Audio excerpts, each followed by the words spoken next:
Good morning from Montrose Old and St Andrew's Church, and welcome to our short thought for the day. Prayer is important. My experience is that even those whose faith is at the back of their minds, or sometimes not obviously there at all, are often happy for others to pray for them.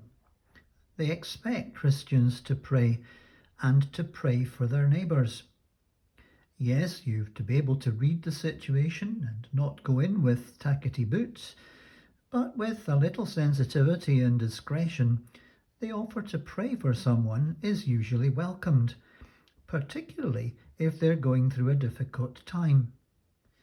The trouble is that many people feel that they don't have the words, or feel that their faith isn't strong enough, or that they would be embarrassed to approach God when they don't give him much time or attention.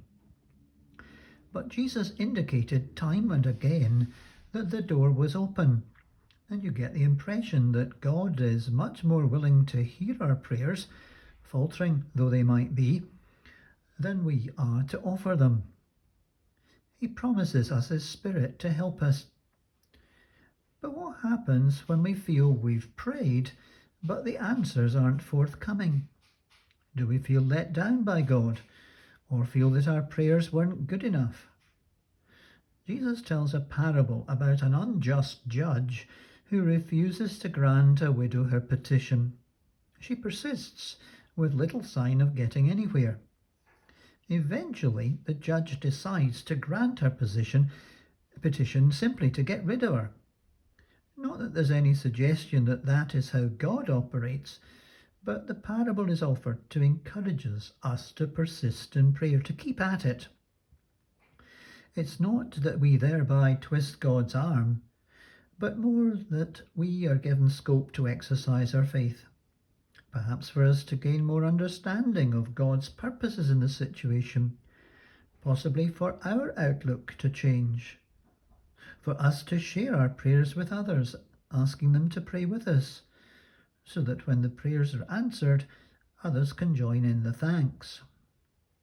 The waiting can be tough, and I'm not minimizing that, but the difference with Jesus compared to the unjust judge is that he is with us in our time of waiting.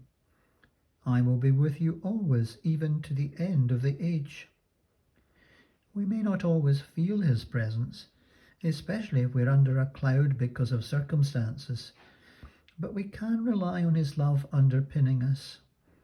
We don't need to persuade God to bless us as though he were in any way reluctant to do so.